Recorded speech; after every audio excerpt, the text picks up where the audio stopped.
이러다 정말 10년은 일찍 갑니다. 그날 아침도 평소처럼 산책을 마치고 작은 찻잔에 따뜻한 물을 마시고 있었죠. 어느덧 제 나이 88. 의사로 40년 넘게 환자들을 돌보다 은퇴한 지도 꽤 지났습니다. 그런데 참 이상하죠. 병원에서 수많은 환자들을 보며 늘 드는 생각은 사람들은 왜 그렇게 조용히 아무 말 없이 자기 몸을 망쳐가고 있는 걸까 하는 겁니다. 많은 분들이 건강을 위해 식사에 신경 쓰고 약을 챙겨 먹고 운동도 합니다. 그런데도 몸이 점점 약해질까요? 왜 무릎은 아프고 기운은 없고 병원 문턱을 드나들게 되는 걸까요? 충격적이게도 그 이유는 따로 있었습니다. 바로 우리도 모르는 사이에 반복하고 있는 최악의 습관들 때문이었죠. 저는 40년 동안 수천 명의 70대, 80대 어르신들을 진료하며 공통점을 발견했습니다. 겉으로는 건강해 보이는데 아주 작은 습관 하나 때문에 삶의 질이 급격히 나빠지고 수명이 단축되고 있었던 거예요. 반면 같은 나이인데도 활기차게 살아가는 분들은 꼭 공통된 몇 가지 습관을 가지고 있었습니다. 지금 이 순간에도 여러분의 몸 안에서는 눈에 보이지 않는 변화가 일어나고 있습니다. 조용히, 천천히, 그러나 확실하게 근육이 줄어들고 혈관은 막히고 뼈는 약해지고 있죠. 그런데 그 원인이 단지 나이 때문일까요? 절대 그렇지 않습니다. 사람들은 흔히 말합니다. 이제 나이 들어서 어쩔 수 없지. 저도 그랬습니다. 70대 중반에는 무릎이 아파 지팡이를 짚고 다녔고 계단을 오르는 것이 두려웠죠. 그런데 지금은 매일 아침 1시간씩 걷고 손주들과 여행도 다닙니다. 그 비결이 뭔지 아십니까? 바로 습관을 고친 것입니다. 오늘 여러분께 제가 40년간의 경험 끝에 알아낸 70대가 절대 해서는 안 되는 최악의 습관 5가지를 알려드리겠습니다. 이야기 끝까지 들으시면 여러분의 인생 후반 10년이 완전히 달라질 수 있습니다. 그리고 영상 마지막에는 아주 특별한 비밀 하나를 더 알려드릴 겁니다. 제가 그동안 아무에게도 쉽게 말하지 않았던 건강하게 나이 드는 법 중 가장 중요한 핵심이죠. 그러니 지금부터 집중해서 들어주세요. 정말 인생을 바꿀 수 있는 이야기입니다. 첫 번째 습관은 하루 대부분을 앉아서 보내는 생활입니다. 여러분, 오늘 하루 몇 시간이나 앉아 계셨나요? 아침에 일어나 TV 앞에 앉고 식사 후 소파에 기대고 오후에도 책을 읽거나 TV를 보다 보면 하루 대부분을 의자 위에서 보내게 됩니다. 특히 나이가 들수록 조금만 움직여도 피곤하니까 자꾸 앉아서 쉬게 되죠. 하지만 이것이 바로 건강을 망치는 주범입니다. 최근 호주 시드니 대학교의 연구에 따르면 하루 8시간 이상 앉아있는 사람은 조기 사망 위험이 40% 더 높다고 합니다. 놀랍지 않습니까? 단지 앉아있는 시간이 길어졌을 뿐인데 생명에까지 영향을 주는 겁니다. 왜일까요? 앉아있는 시간 동안 우리의 혈액순환은 현저히 느려집니다. 혈액이 천천히 흐르면 심장은 더 많은 압력으로 펌프질을 해야 하죠. 결국 심장에 무리가 오고 고혈압과 심혈관 질환의 위험도 올라갑니다. 또한 움직이지 않으면 근육이 급격히 줄어들기 시작합니다. 특히 다리 근육은 빠르게 약해집니다. 다리 근육이 약해지면 걸음걸이가 흔들리고 균형 감각이 떨어지며 낙상 위험이 커집니다. 한번 넘어지면 어떻게 될까요? 70대 이후 낙상으로 골절이 생기면 대부분 병상 생활로 이어지고 그로 인해 근육은 더 빠르게, 더 많이 사라집니다. 이렇게 건강은 순식간에 무너집니다. 이건 단순히 움직이지 않아서 생기는 문제가 아닙니다. 생활 패턴 전체가 건강을 공격하고 있는 것이죠. 특히 식사 후 바로 소파에 앉아 TV 보는 습관은 아주 위험합니다. 식사 후에는 혈당이 자연스럽게 올라가는데 이때 움직이지 않으면 혈당이 내려가지 않고 높은 상태로 유지됩니다. 이로 인해 당뇨병 발병 위험이 커지고 이미 당뇨가 있는 분들은 혈당 조절이 어려워집니다. 그렇다면 어떻게 해야 할까요? 사실 방법은 아주 간단합니다. 30분, 60분마다 한 번씩 일어나서 움직이세요. 물을 마시러 가거나 창문을 열러 가는 것만으로도 충분합니다. 의자에서 앉았다 일어나는 동작을 하루 10번씩 해보세요. 허벅지 근육 유지에 아주 효과적입니다. 하루 30분 이상 걷는 것을 목표로 해보세요. 한 번에 30분이 어렵다면 10분씩 나눠서라도 꾸준히 실천해 보세요. 이 세 가지만 실천해도 여러분의 몸은 눈에 띄게 달라집니다. 기억하세요. 움직임은 생명입니다. 앉아있는 시간만 줄여도 10년을 더 건강하게 살 수 있습니다. 이제 두 번째 습관으로 넘어가 보겠습니다. 두 번째 최악의 습관은 바로 근육 감소를 방치하는 것입니다. 여러분, 최근에 계단을 오르다 숨이 차거나 무거운 물건 하나 드는 게 예전보다 훨씬 힘들게 느껴지신 적 없으신가요? 그렇다면 이미 여러분 몸 안에서 근육 손실이 시작되었을 가능성이 큽니다. 사실 근육 감소는 30대부터 서서히 시작되지만 70대에 접어들면 그 속도는 무려 3배 이상 빨라집니다. 그런데 많은 분들이 이 사실을 단순히 노화 타드로만 여기고 방치하곤 합니다. 하지만 그것은 아주 위험한 생각입니다. 근육이 줄어들면 어떤 일이 벌어질까요? 첫째, 균형 감각이 급격히 떨어집니다. 작은 충격에도 뼈가 부러질 위험이 커지고 특히 허벅지 근육이 감소하면 기립성 저혈압 즉 갑자기 일어날 때 어지럽고 비틀거리는 증상이 자주 발생합니다. 이는 낙상 사고로 이어질 수 있죠. 둘째, 혈당 조절이 어려워집니다. 근육은 우리 몸에서 가장 많은 당을 소모하는 조직입니다. 근육이 줄어들면 당이 축적되고 결국 당뇨병의 위험이 크게 증가합니다. 셋째, 면역력이 약해집니다. 감기나 폐렴 같은 질병에 쉽게 걸리고 회복도 느려지게 됩니다. 특히 허리와 복부 근육이 약해지면 허리 통증이 심해지고 척추에 무리가 가게 되죠. 그리고 가장 무서운 사실은 근육은 사용하지 않으면 정말 빠르게 줄어든다는 것입니다. 예를 들어 일주일 동안 침대에만 누워 있으면 다리 근육의 10%가 사라질 수 있다는 연구 결과도 있습니다. 단 일주일 만에 10년 동안 줄어들 분량의 근육이 없어지는 겁니다. 하지만 희망은 있습니다. 지금부터라도 근육을 다시 쓰기 시작하면 유지할 수 있습니다. 자, 이제 실천할 방법을 알려드릴게요. 30분마다 일어나서 2에서 3분 정도 가볍게 움직이세요. 방 안을 한 바퀴 걷거나 팔과 다리를 천천히 흔드는 스트레칭만 해도 효과가 있습니다. 간단한 근력 운동을 매일 해보세요. 예를 들어 의자에 앉았다 일어나기를 하루 10번씩 3번 반복해보세요. 벽을 짚고 발뒤꿈치를 들었다 놓는 동작도 아주 좋은 운동입니다. 하루 30분 걷기와 아침, 저녁 스트레칭을 생활화하세요. 걷기는 가장 효과적인 전신 근력 운동이며 스트레칭은 근육의 유연성과 기능을 유지하는 데 필수입니다. 기억하세요. 근육은 한번 잃으면 되찾기 어렵지만 유지하는 건 생각보다 쉽습니다. 오늘부터라도 작은 동작 하나로 근육을 지켜보는 건 어떨까요? 여러분의 몸이 훨씬 가볍고 안정적으로 느껴질 겁니다. 이제 세 번째 습관으로 넘어가겠습니다. 세 번째, 우리가 무심코 반복하는 최악의 습관은 물을 충분히 마시지 않는 것입니다.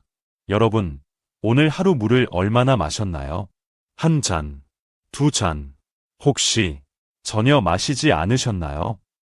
나이가 들면 우리 몸은 점점 갈증을 느끼는 신호가 둔해집니다.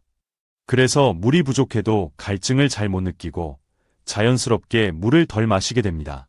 문제는 이것이 단순한 불편함을 넘어서 노화를 가속화하는 직접적인 원인이 된다는 점입니다. 인체의 70%는 물로 이루어져 있습니다. 물은 단순히 갈증을 해소하는 것이 아니라 우리 몸의 모든 세포가 제대로 기능하도록 돕는 생명 유지 요소입니다. 그런데 물이 부족해지면 그 여파는 전신에 걸쳐 나타납니다. 가장 먼저 피부가 건조해지고 주름이 깊어집니다. 아무리 비싼 화장품을 써도 효과가 없는 이유는 몸 안에서 수분이 부족하기 때문입니다. 겉보다 속이 더 중요하다는 거죠. 다음으로 혈액이 끈적해지고 혈압이 오릅니다. 혈액이 농축되면 심장은 더 많은 압력으로 혈액을 보내야 하고 이로 인해 고혈압과 심혈관 질환의 위험이 급증합니다. 또한 신장이 제 기능을 하지 못하게 됩니다. 수분이 부족하면 노폐물이 제대로 배출되지 않고 신장 결석이나 심지어 심부전증으로까지 이어질 수 있습니다. 혹시 변비로 고생하고 계신가요? 수분 부족은 장의 운동을 저하시키고 배변 활동을 어렵게 만들어 변비를 악화시킵니다. 이 모든 문제, 단순히 물을 안 마신 것에서 시작됩니다. 그렇다면 어떻게 해야 할까요? 하루 6에서 8컵의 물을 조금씩 자주 마시는 습관을 들이세요. 한꺼번에 많이 마시기보다는 자주 마시는 것이 흡수에 좋습니다. 아침에 일어나자마자 한 컵, 식사 전 한 컵, 자기 전 한 컵, 이처럼 규칙적인 습관을 만들어 보세요. 몸이 자연스럽게 반응하게 됩니다. 미지근한 물이 가장 좋습니다. 너무 차갑거나 뜨거운 물은 위에 자극이 될 수 있으니 체온과 비슷한 온도가 좋습니다. 카페인이 들어간 음료는 수분을 오히려 배출시킵니다. 커피나 녹차는 하루 한두 잔으로 제한하고 수분 보충은 반드시 물로 하셔야 합니다. 휴대용 물병을 눈에 잘 띄는 곳에 두세요. 시각적인 자극만으로도 자연스럽게 물 마시는 습관을 형성할 수 있습니다. 그리고 소변색을 확인하는 습관을 들여보세요. 건강한 소변은 연한 노란색이거나 거의 투명해야 합니다. 만약 진한 노란색이라면 이미 탈수가 시작되었다는 신호입니다. 기억하세요. 물 한 잔의 힘이 여러분의 심장과 신장, 피부, 뇌 건강까지 바꿀 수 있습니다. 오늘부터 여러분 몸에 물을 선물해 주세요. 하루 한 잔씩 늘려가는 것만으로도 변화는 시작됩니다. 다음은 네 번째 습관입니다. 아주 많은 분들이 놓치고 있는 치명적인 문제죠. 계속해서 알려드리겠습니다. 네 번째 최악의 습관은 바로 사회적 활동을 멀리하는 것입니다. 이제 나이도 있는데 누굴 만나? 나가는 것도 귀찮고 그냥 집에 있는 게 편하지. 혹시 이런 생각 해보신 적 있으신가요? 많은 어르신들이 점점 외출을 줄이고 사람 만나는 걸 피하게 됩니다. 가족과 연락도 뜸해지고 친구와의 약속도 줄어들고 집안에서 조용히 하루를 보내는 게 익숙해지죠. 그런데 이 조용한 일상이 사실은 건강에 있어 가장 무서운 적이 될 수 있다는 사실 알고 계셨나요? 하버드 의대 연구에 따르면 사회적 고립은 흡연, 비만보다도 생명에 더 큰 위협이 된다고 합니다. 실제로 외부 활동이 적고 대인관계가 단절된 사람은 그렇지 않은 사람보다 조기 사망 위험이 50%더 높다는 결과도 있습니다. 왜 이런 일이 벌어질까요? 첫째, 우울감과 무기력증이 커집니다. 사람은 본래 사회적 존재입니다. 대화하고 웃고 소통할 때 뇌에서 행복 호르몬인 세로토닌이 분비되며 스트레스도 줄고 마음도 안정됩니다. 하지만 혼자만의 시간이 길어질수록 감정은 무뎌지고 작은 일에도 의욕을 잃게 됩니다. 둘째, 식사량이 줄고 영양 불균형이 심해집니다. 혼자 먹는 밥은 맛이 없다는 말처럼 사람들과 함께 식사할 때 우리는 더 다양한 음식을 먹고 식사 시간도 즐거워집니다. 반대로 혼자 먹으면 대충 먹거나 아예 끼니를 거르기도 하죠. 결국 면역력이 떨어지고 회복력도 저하됩니다. 셋째, 뇌 기능이 급격히 저하됩니다. 사람과의 대화는 뇌의 다양한 영역을 동시에 활성화합니다. 어휘, 기억, 감정, 판단, 오리 동시에 작동하죠. 그런데 고립된 생활을 오래 하게 되면 뇌는 점점 외부 자극에 둔감해지고 치매 위험도 커지게 됩니다. 여러분, 단순한 외로움이 아닙니다. 사회적 단절은 실제로 뇌와 몸 전체를 병들게 만드는 독입니다. 하지만 다행히도 해결책은 아주 따뜻하고 간단합니다. 하루에 한 번은 가족, 친구, 이웃과 대화를 나눠보세요. 직접 만나지 못한다면 전화통화도 좋습니다. 단 10분의 대화도 여러분의 뇌를 깨웁니다. 가까운 복지관이나 문화센터의 모임에 참여해보세요. 같은 관심사를 가진 분들과 자연스럽게 관계가 생깁니다. 새로운 친구는 나이와 상관없이 인생의 큰 활력소가 됩니다. 정기적인 만남의 날을 정해보세요. 예를 들어 매주 수요일은 친구랑 점심 먹는 날, 매달 첫째 주는 자녀들과 외식하는 날처럼요. 이런 작은 규칙이 삶의 리듬과 의미를 줍니다. 자원봉사나 지역활동에 참여해보세요. 다른 사람을 돕는 과정에서 오히려 자신이 더 큰 기쁨과 가치를 얻게 됩니다. 기억하세요. 사람과의 연결은 최고의 면역력입니다. 여러분의 삶에 따뜻한 대화와 웃음이 자주 흐르도록 만들어 보세요. 나이 들수록 외로움은 병이 되지만 소통은 약이 됩니다. 건강하고 활기찬 인생 후반기를 위해 오늘 누군가에게 먼저 인사를 건네보는 건 어떨까요? 이제 마지막 5번째 습관을 말씀드리겠습니다. 이것이야말로 뇌를 젊게 유지하는 가장 강력한 비결입니다. 계속해서 이어갑니다. 마지막 5번째 최악의 습관은 바로 새로운 것을 배우기를 멈추는 것입니다. 여러분, 최근에 새로운 것을 배우신 적 있으신가요? 새로운 요리를 따라 해보거나, 스마트폰 기능 하나를 익혀보거나, 간단한 외국어 한마디라도 말이죠. 많은 분들이 이렇게 말합니다. 이제 나이도 들었는데 뭘 새로 배워. 머리도 예전 같지 않고 금방 잊어버려서 못하겠어. 하지만 이것이야말로 뇌 건강을 가장 빠르게 무너뜨리는 습관입니다. 뇌는 근육과 똑같습니다. 쓰지 않으면 퇴화하고 자극을 주면 활발히 살아납니다. 영국 런던 대학의 연구에 따르면 노인이 되어서도 지속적으로 새로운 것을 배우는 사람은 그렇지 않은 사람보다 치매 발생률이 30에서 40% 낮았다고 합니다. 심지어 80대 이후에도 뇌세포 간 연결이 계속 새로 형성될 수 있다는 사실도 밝혀졌습니다. 뇌는 나이가 들어도 성장할 수 있는 장기라는 거죠. 새로운 것을 배우지 않으면 어떤 일이 벌어질까요? 첫째, 인지 기능이 빠르게 떨어집니다.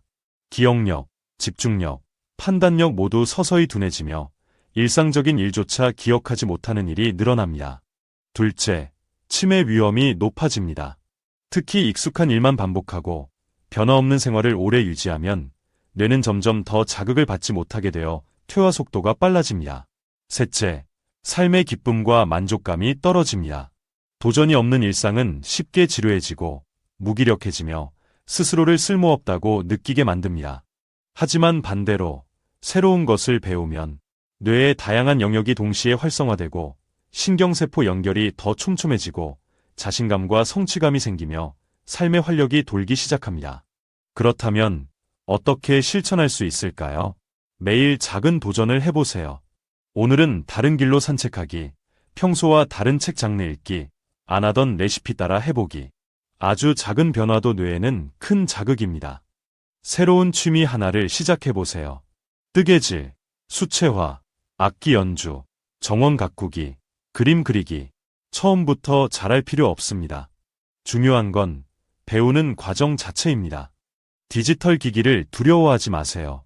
스마트폰, 태블릿, 컴퓨터, 배울 수 있습니다. 손자, 손녀에게 배우거나 복지관 프로그램을 활용해보세요. 유튜브 보는 법, 카카오톡 보내는 법만 익혀도 세상과의 연결이 확장됩니다. 함께 배우는 즐거움을 경험해보세요. 같은 관심사를 가진 사람들과 함께 배우면 동기부여가 더 커지고 관계도 생기며 더 오래 지속할 수 있습니다. 기억하세요. 나이와 배움은 아무 상관이 없습니다. 98세에 대학을 졸업한 할머니, 87세에 새로운 언어를 유창하게 구사한 할아버지. 그들이 특별해서가 아닙니다. 단지 포기하지 않았을 뿐입니다. 여러분도 할 수 있습니다. 오늘 작은 것 하나만 배워보세요. 새로운 단어 하나, 요리법 하나, 스마트폰 기능 하나. 그 작고 사소한 도전이 모여 여러분의 뇌를 젊고 생기 있게 유지해 줄 겁니다. 오늘 아침 자신에게 이렇게 물어보세요. 오늘은 뭘 새롭게 배워볼까? 이제 마지막 정리를 해드리겠습니다. 지금까지 말씀드린 5가지 습관을 고치면 여러분의 남은 10년, 20년은 완전히 달라질 수 있습니다.